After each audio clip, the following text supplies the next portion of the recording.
Today, patron Cronish gets a second pick. I've been asked to look at another Dungeons & Dragons tie-in book, but this time to pick one that's based in a different setting. Planescape. And so that's exactly what I've done. Today's book is Pages of Pain, published in 1996 by Troy Denning. The story about the story. So, when I last left off talking about Dungeons & Dragons, I described the launch of the game's second edition and how the Spelljammer setting was a part of that. TSR wanted game settings that broke out of the usual high fantasy mold, and high fantasy spaceflight certainly fits that bill. However, as I mentioned before, Spelljammer was sadly never that popular, and so TSR discontinued it in 1993, less than 5 years after its launch. On the bright side, this freed up some writing and publishing time for other ideas, and so one of the game designers at TSR, Slade Henson, came up with the idea of using the first edition Manual of the Planes and building a new setting off of that. No one did anything at the time, but in 1994, the lead designer of D&D 2nd Edition, Zeb Cook, used Henson's idea and created Planescape. Now let me back up a bit so I can explain what's going on. Back when the first edition rulebooks came out, they contained a brief look at the cosmology of Dungeons & Dragons. There's a positive energy plane where life comes from, there's a negative energy plane where death comes from, and there are air, earth, water, and fire planes where the two energy planes meet. Collectively, these are called the inner planes. The outer planes are more about philosophy. See, in D&D, characters and monsters all have alignments. They can be good, evil, or neutral, and they can be lawful, chaotic, or neutral.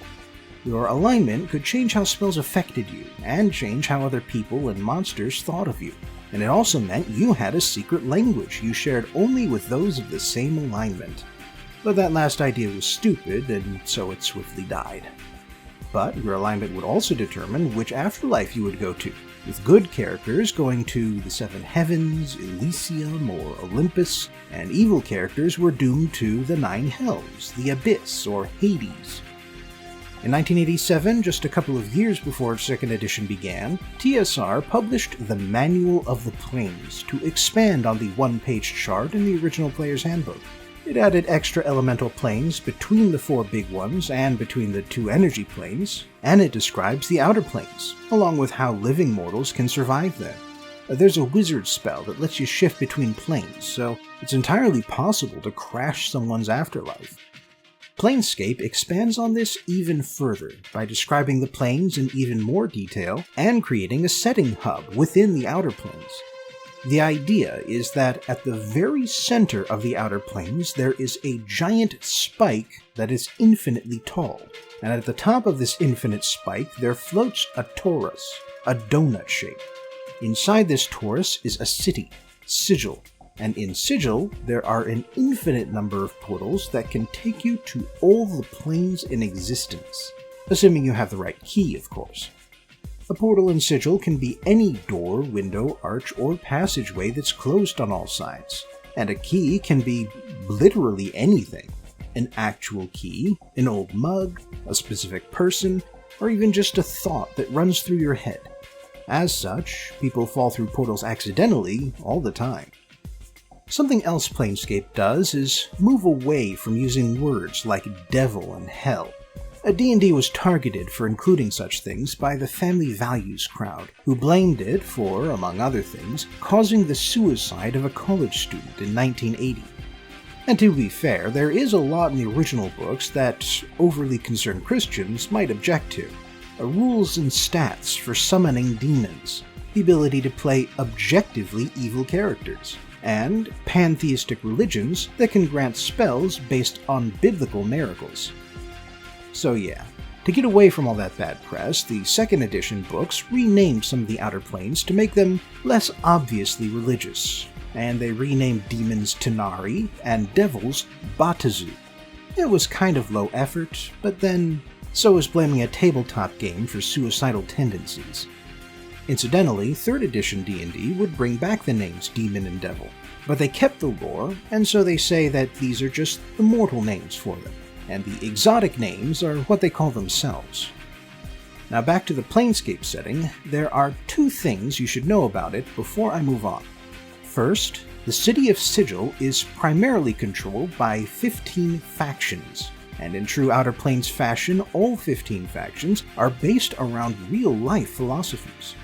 For instance, the Fraternity of Order believes that the laws of mortals and the laws of reality exist to be exploited, while the Fated faction believes that might makes right, and that if you can get away with doing something, you should do it. The second thing is the Lady of Pain. Nobody knows who or what the lady is, but if you live in Sigil long enough, you will pick up a couple of basic facts. When she appears, she's a tall, regal woman with a halo of blades. When she's angry, she can condemn a person to a dimension of mazes from which there is only a slim chance of escape. And when she's very angry, she can kill you by letting her shadow fall over you, at which point 1,000 invisible blades will slice you to ribbons. Not much makes the Lady of Pain that angry, but when a god of doors tried to open every portal in Sigil simultaneously, the lady killed him instantly, and killed all of his followers throughout the multiverse while she was at it. Oh, and if you try praying to the Lady of Pain, you are guaranteed to be thrown in the mazes at the very least. Oh, I almost forgot. Troy Denning, the author of Pages of Pain, is a professional author who is also a TSR game designer and helped create the Dark Sun setting. He only writes novels for licensed settings, but he has written a couple dozen of them. But that's enough preparation. Time to begin the story. The book begins with a stanza from Dolores, a poem by Algernon Charles Swinburne, and very possibly the inspiration for the Lady of Pain character. The book proper begins with Pains of the Mind, and it turns out the lady herself is our narrator. She is not, however, the book's protagonist, because the Pages of Pain is the one and only example I have ever seen of a first-person omniscient perspective. But of course, what else could you expect from a being with more power than a god? The actual protagonist of this story is known as the Amnesian Hero, since he's a classic Greek-style hero who lost his memory. And he's known as the Thracian because he currently lives in Thrasos, a town at the base of Mount Olympus. The Thracian has done some heroic deeds since he lost his memories, and so he's been charged by Poseidon himself to bring a large amphora to the city of Sigil and give it to the Lady of Pain herself. However, Sigil is an extension of the lady in more ways than one. For one thing, she knows all that goes on in the city, and so she follows the Thracian around while invisible. In another way, Sigil is gray, dirty, polluted, unfriendly, and rude. Just what you'd expect from a city that's the source of all pain in the multiverse, because that's what the Lady of Pain is. Much like how Zeus is the sky and Poseidon is the ocean, the Lady of Pain is the embodiment and source of pain. And by using the millions of portals that lead to all corners of reality, the Lady spreads the essence of pain to every living creature. Pain takes the form of pustules or burrs that cling to your skin and pass between individuals, and they come in 4 colors to represent the 4 types of pain: agony, anguish, misery, and despair. The lady covers the Thracian with burrs of pain that will swell over time until they pop, and then she takes a step back to watch events unfold. The Thracian is very much an outsider in the cynical city of Sigil, and everywhere he goes, he sticks out like a sore thumb, covered in god-forged armor. He spends some time dealing with Sigil's stifling bureaucracy, but when he says he's here to see the Lady of Pain, they get him a litter and escort him to the lady's gatehouse. However, the gatehouse turns out to be the city's insane asylum. The bureaucrat figured the Thracian must be barmy or crazy, and decided he should be locked up for his own safety. Once the Amnesian Hero realizes this, he fights off his escort using his star-forged sword and the help of a fellow escapee named Jake. Jake is a wizard. She's a tiefling, which means she has demon or devil ancestors, and she's a dustman. Dustmen believe that the reality we know is a miserable afterlife, We are all cursed to be reincarnated back into it until we can purge ourselves of all emotions and attachments to this existence. As such, Jake has been helping people escape this existence by killing them with her poison fangs. Jake brings the Thrassin to a bar she knows where they can hide from Sigil's enforcers, but while he's there, the Thrassin has some wine, and a mysterious woman appears before him. The woman is real enough that other people can see and react to her, but she only seems to appear when the Thrassin gets drunk, and disappears as suddenly as she appears. Back with the pursuers, the leader tracking down the Thrassin is an elf named Tasali, a man who works at the gatehouse and belongs to the Bleak Cabal. The Bleak Cabal consists of nihilists, or at least as close as you can get to nihilists, in a setting where life after death and divine powers are confirmed facts, and you can go visit your dead grandfather in literal heaven if you wanted to. Anyway, during the chase, the Thrassin puts his foot in a portal to the para-elemental plane of ooze, and his leg starts liquefying. Jake is only able to stop it by using ice magic to freeze his foot. Eventually, she tells the Thrassin that all he has to do to summon the Lady of Pain is pray to her, although she'll probably kill him when she appears. So the Thrassin prays to the lady by quoting 2 more stanzas from Dolores. This forces the Lady of Pain, who is still our narrator, to respond. The lady shreds the Thrassin's divinely forged armor without even touching him, and the amphora gets cracked in the scuffle. However, the lady eventually leaves and merely banishes him, Jake, and Tasali, since he had just managed to catch up, to her mazes. And with that, we enter Pains of the Flesh. At first, the Thrassin isn't dismayed by this turn of events. He has a golden string he can unwind that always leads to the exit of a maze, although the Lady of Pain mentions in the narration that this won't be of any help. She does create a way out for each person she traps in the mazes, but the exit is not a physical location.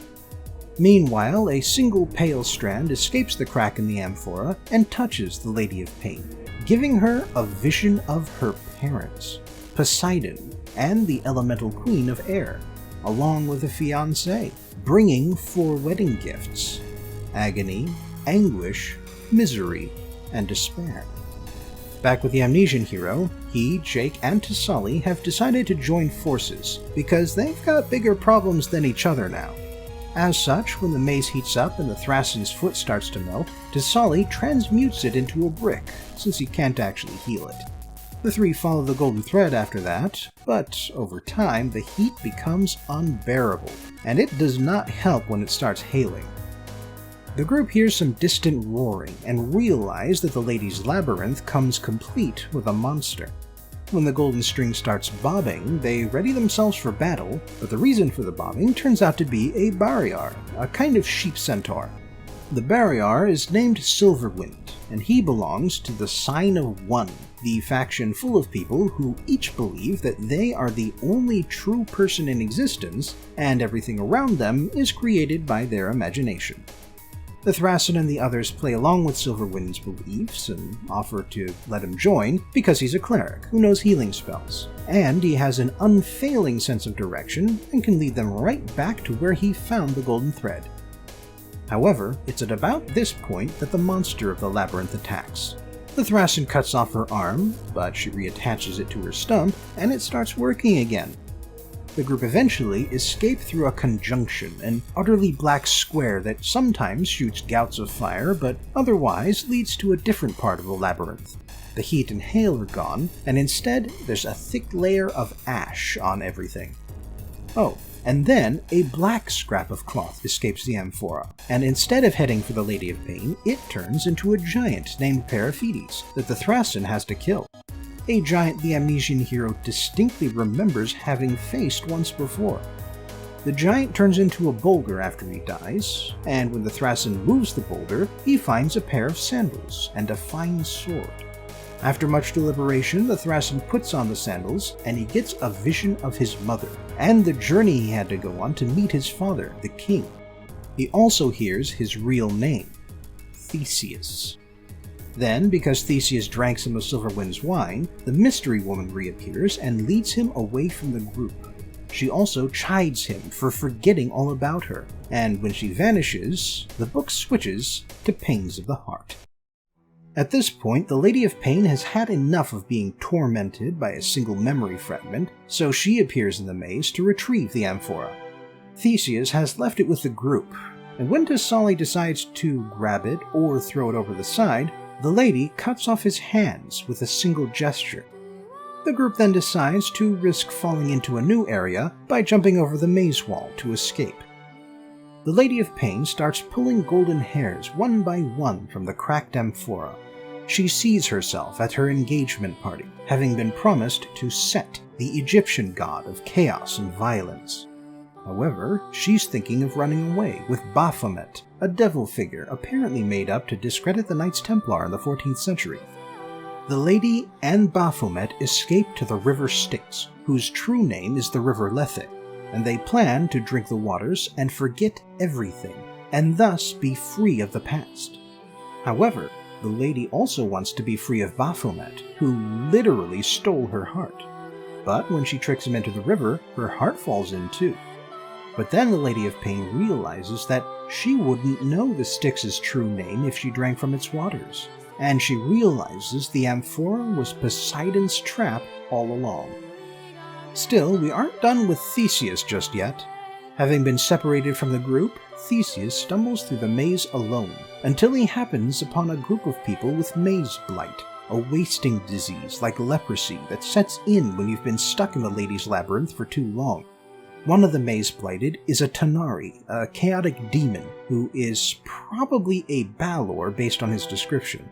For reference, Balors are some of the most powerful demons around. The Balor, Karfud, strikes a deal with Theseus. Karfud will help Theseus and his allies to the best of his ability, and once Theseus dies, he will get to keep his Starforged sword. Of course, that's not his real motivation. It takes Theseus some time to figure it out, but he eventually realizes that Karfud wants to make the mazes his own personal domain. But to do that, he needs to kill the monster. And to kill the monster, he needs Theseus. And Theseus needs Karfud, because the monster took the amphora after the Lady of Pain left, and Theseus is now certain that it also contains his memories. With Karfud's help, Theseus reunites with his companions and explains how he made a deal with the demon. Karfud then replaces Theseus's brick foot with one of Thessaly's sliced-off hands, and as they wait for the monster to attack, Karfud describes to each companion the personal revelation they have to come to in order to escape the lady's mazes. In particular, Theseus needs to realize that he calls himself a hero in order to avoid the guilt he feels for all the terrible things he's done over the years. Theseus left Ariadne, the mystery woman, on the Isle of Naxos as a sacrifice to Dionysus, despite how she helped him escape the labyrinth of Crete. And he forgot to switch the black sails on his ship, and so his father thought he was dead and threw himself off a cliff. And this stuff is directly from the original myths, mind you. As the book makes its final shift to the pains of its spirit, Dionysus uses Ariadne to send Theseus a vision and give him the ability to see and touch the pustules of pain. We then get an extended sequence of fighting and tracking between Theseus's party and the monster. Jake gets hit and dies, but then she's a dustman, and so that is her way out of the maze. The monster captures Silverwind to use as bait, and at one point she even tears off her own pelt to use as a decoy. Karfud eventually kills Silverwind to use his skin as a map for the mazes, but later he dies after another fight with the monster.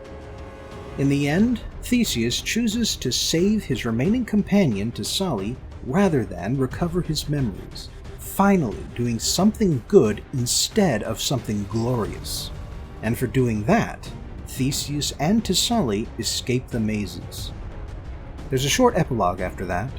Theseus jumps into a portal to the lower planes and seeks out the River Lethe so that he can drink its waters and forget all his pain, grief, and regrets. But then he realizes that if he drinks, if he forgets again, nothing will change. he'll make the same mistakes again and have even more deaths on his conscience. And as he sees the demonic tinge in his reflection, Theseus realizes that it is better to bear the pain of one's actions than to turn one's back on a demon. The analysis.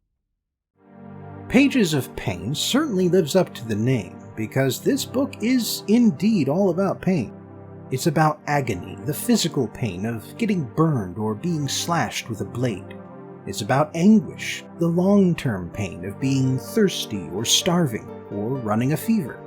It's about misery, the emotional pain of being somewhere you hate or being forced to work with someone you cannot stand. And it's about despair, the death of hope that comes when you realize that you will never get through to someone, or when your long-sought-after memories turn out to consist entirely of your greatest failures. However, this book is not about wallowing in the misery of others. You may be able to get some schadenfreude from reading the pages of pain, but that's not the main theme of the book.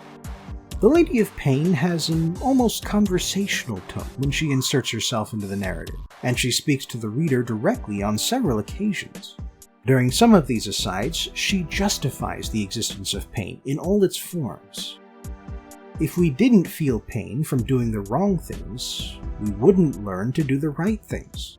The crucible of pain makes us stronger and smarter, and painful moments can define who we are, determine what we care about, and discover where we need to go next. The Lady of Pain lives where she does and defends herself so ruthlessly because she knows that the four pains cannot fall into biased hands. An evil deity would ignore the instructional purpose of pain and only use it as a weapon to bring the multiverse to its knees. But a good deity would do something even worse. They would lock pain away and consign the multiverse to an endless existence of bland nothingness. How can you love someone if you feel nothing when they die? How can we feel sympathy for others when neither they nor we feel any misery or despair when they experience tragedy or setbacks? And so, the protagonists of Pages of Pain, even the Lady of Pain herself, experience pain in one form or another, and in most cases they get hit by all four types by the end of the book. And, as the lady points out, even the audience gets to experience some amount of pain, because we empathize with the characters. The Lady of Pain even betrays us. She promises at one point that Theseus and all of his companions will come out of the mazes as stronger people, but then two of them die before they get out. Pages of Pain doesn't wallow in pain, it celebrates it. It both tells and shows us that pain is a part of life. And while we should try to avoid it, since learning to avoid things is the function of pain, we should never try to get rid of it altogether.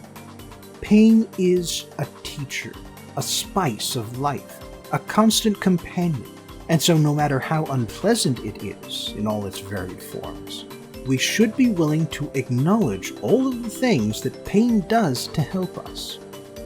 Thanks for joining me again for today's book review, and I hope I'll see you next time for my first adaptation comparison. I've already covered the novel, but next it'll be the movie's turn.